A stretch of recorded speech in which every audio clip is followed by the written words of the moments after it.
this is the edit that I've done, and that's the final result that you're looking at. And if I do a full screen, give me 1 second, and look at this. So wonderful and magnificent palace in France. Is actually one of the most famous palace in France, if not in Europe, because that's the one that actually built before Château Versailles, if I remember correctly. And the reason behind is actually done by the Prime Minister of Louis XIV to impress him. But instead of being impressed, Louis XIV became jealous and actually imprisoned his prime minister and kind of killed him, and then built a bigger version of exact same chateau with a bigger garden. So yeah, that's the history behind this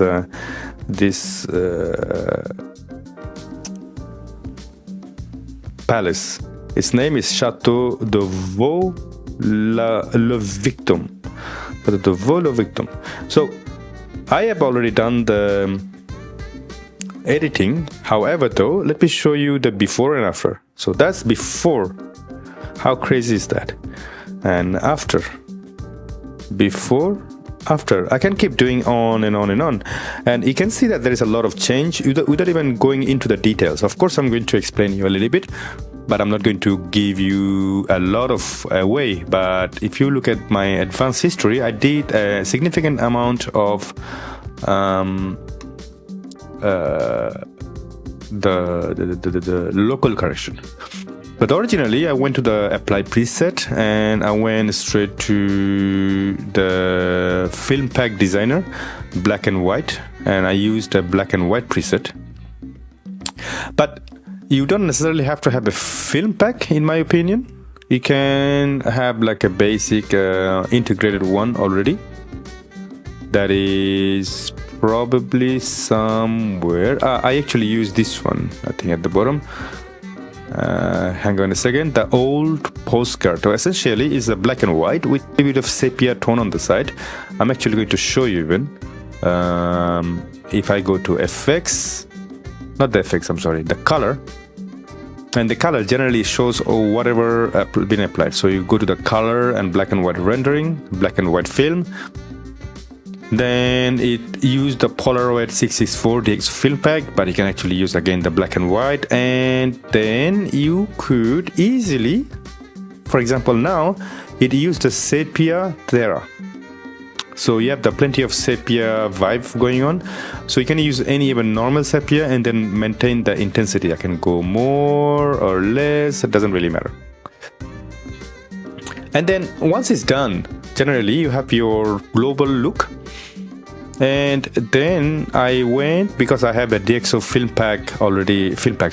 viewpoint already integrated. So I used my perspective correction. Hang on a second, I'm going to show you right now. So that's after the perspective correction and before the perspective correction. So hang on a second, that's before the perspective. And in any moment there will be after the perspective. Before,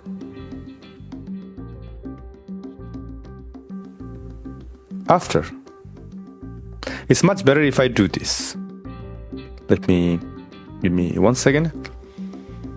If I do this, so before,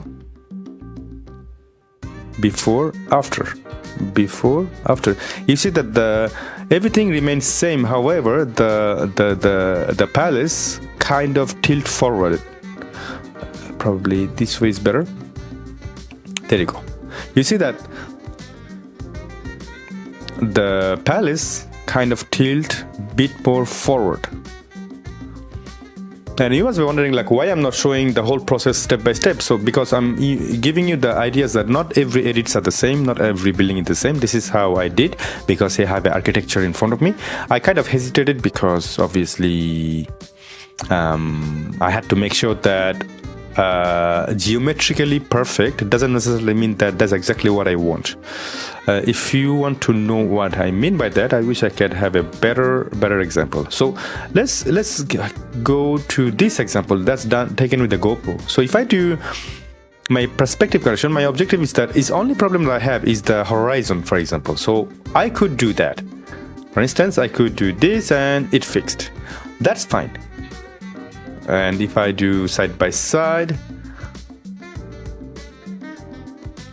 that's before and after. So that's pretty natural. The Château still in the middle. That's fine. What is not fine, in my opinion, and then I didn't like it when it did this. You see, it corrected everything geometrically to make sure that this Château, the palace, is at the front. For instance, there. However, this side remained got smaller, and the other side got bigger. So it kind of changed the perspective from left to right. So I didn't like it because it doesn't look very normal to me. This look much more normal apart from horizon. So I could do this. You see, I could do this. What I couldn't do is the perspective. So what I want to say, when I keep repeating the same thing over and over again like a maniac, is that perfect perspective correction with the DXO doesn't necessarily mean it's perfect for the eyes. You have to make sure that the left, right, top and bottom look exactly the same. I mean, you could fix the whole situation with the reshape tool in DXO viewpoint. For instance, if I go back again and if I fix the perspective as it did, and I can use the reshape tool, I move in quite a bit. And I did some editing it at the past, but I wish I could fix it. Hang on a second. So what I want to say that, you see, I could pull it up a little bit, down a little bit, left or right, whatever. So you could do some sort of changes to make sure that everything is nice and straight, but I don't have patience for that. Simple as that. I actually do not have patience for this kind of crap.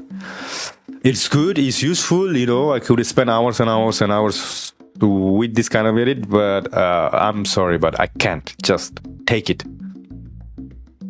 Now, let me show you what kind of local adjustment I've done, because I've done a lot of work in the local adjustment. So if I go back to local adjustment, first I start with the sky with the control line. So if I turn it on, and where is it? And then I will show you the mask with the black and white. So I make sure that the Luma channel is really concentrated on the sky and not impacting the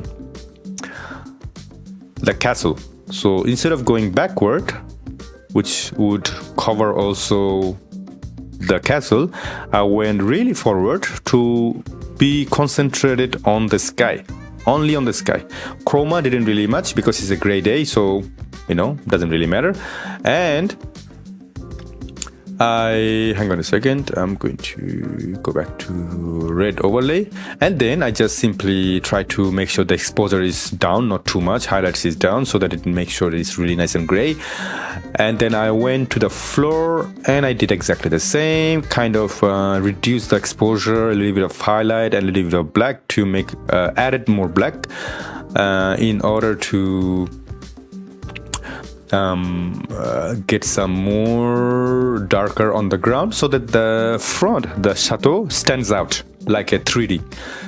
What do I mean by that? So I'm going to turn sky off. I'm going to turn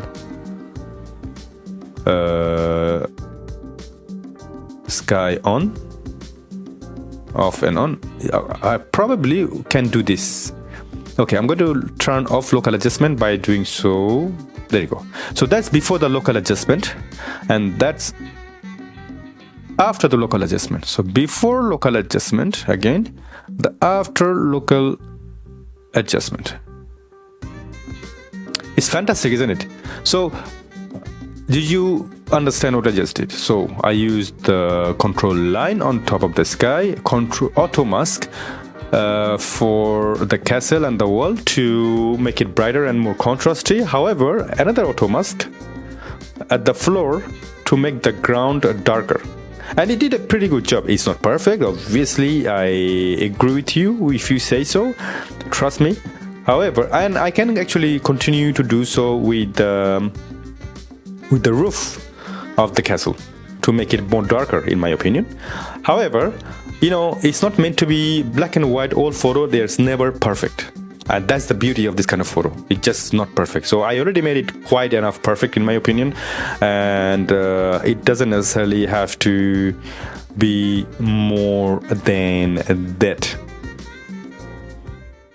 So yeah, that's my take on DXO PHOTOLAB 8, and I did not show you the process again, I know, but what I did tell you is that how I work with the whole situation. It's not much of a work. I slap on a preset and I go from there. I kind of want to know what feels right with the image, what color feels right with the image, and the historical point of view, because this is a image of a historical place. Black and white feels right to me, and this whole frame and the filter, which is done in DXO FILMPACK, actually kind of gives a touch of an old school film look, and I feel quite good about it. I don't know what you feel like. I'm going to show you the full screen image again to have your final thoughts. I'll let you look at it for as long as you want. I'm going to count about 20 and then I will stop the video. 1, 2, 3, 4, 5, 6, 7, 8, 9, 10, 11, 12, 13, 14, 15, 16, 17, 18, 19, 20. Thank you for watching.